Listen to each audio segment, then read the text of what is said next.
하나님의 말씀은 요한복음 12장 3절입니다. 마리아는 지극히 비싼 향유 곧 순전한 나드 한 근을 가져다가 예수의 발에 붓고 자기의 머리털로 그의 발을 닦으니 향유 냄새가 집에 가득하더라. 간혹 여행을 할 때 선글라스를 사용합니다. 그런데 경치 좋은 장소나 예쁜 곳을 볼 땐 선글라스를 벗고 봅니다. 그 아름다움을 그대로 보고 싶어서입니다. 요즘에는 색깔이 든 선글라스도 많이 나옵니다. 색이 있는 선글라스를 사용하면 그 색깔이 더 칠해진 풍경을 바라보게 되지요. 우리가 세상을 바라보는 시선이 있습니다. 이 시선이 어떤 시선이냐에 의해서 같은 조건에서도 전혀 다르게 해석을 하게 됩니다. 옥합을 깨트린 여인의 헌신은 사복음서에 다 기록되어 있습니다. 주님의 은혜에 감사하여서 자신의 장래에 든든하게 쓰여질 옥합에 담긴 향유를 예수님에게 부어드려서 단번에 헌신한 사건을 두고서 제자들이 화를 내고 불평을 합니다. 마태복음에는 제자들이 분개하였다고 합니다. 마가복음에는 어떤 사람들이 화를 내고 이렇게 말합니다.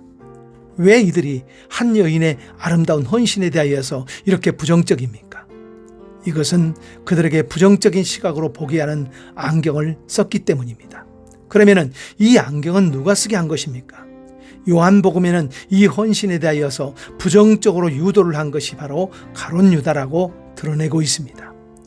그럴듯한 논리를 내세우면서 다른 제자들에게 부정적인 시각으로 바라보게 하는 안경을 씌운 것입니다.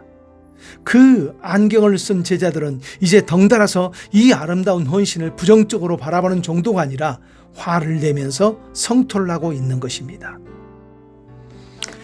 그런 상황에서 예수님은 이들의 시선을 교정해 줍니다. 가룟 유다가 씌워놓은 부정적인 시각을 벗겨내고 그 여인이 예수님에게 좋은 일을 하였고 이 헌신은 복음이 전파되는 곳마다 기억될 헌신이라고 교정을 해줍니다. 우리가 살아가고 있는 삶의 현장에 어떤 사람, 어떤 사건이 보여질 수가 있습니다. 이 사건이나 사람에 대하여 그럴듯한 이론으로 그를 평가하면 자칫하면 그 시선에 동조될 수가 있습니다. 그래서 편견을 갖고 사람을 대할 수가 있습니다. 요즘에 우리 사회의 모든 일들이 이런 유형으로 되어지는 것 같습니다. 제자들처럼 우리는 전부를 볼 수가 없습니다. 일부분만을 바라봅니다. 그것도 자칫하면 남들이 씌워준 잘못된 가치관으로 대할 수가 있다는 것입니다. 그러면 신앙인인 우리가 해야 할 일은 무엇입니까? 우리의 내리는 평가는 바르지 못할 수가 있다는 것을 인정하고 내게 보여진 그 일을, 그 사람을 가지고 주님 앞에 가지고 가는 것입니다.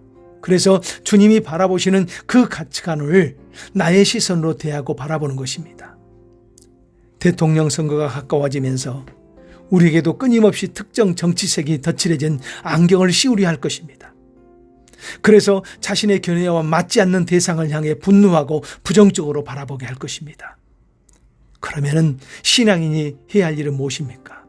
하나님의 시선으로 바라보기 시작하는 것입니다. 대적하고 분열하는 것이 하나님의 가치가 아닙니다. 신앙인 우리는 멈추어서 하나님이 어떻게 그 일을 바라보고 있는지를 살펴야 합니다. 그리고 하나님의 말씀으로 교정을 받아야 합니다. 이것이 가장 아름다운 시선으로 살아가는 비결입니다.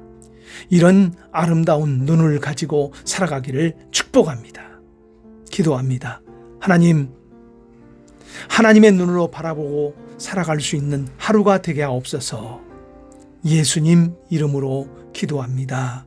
아멘.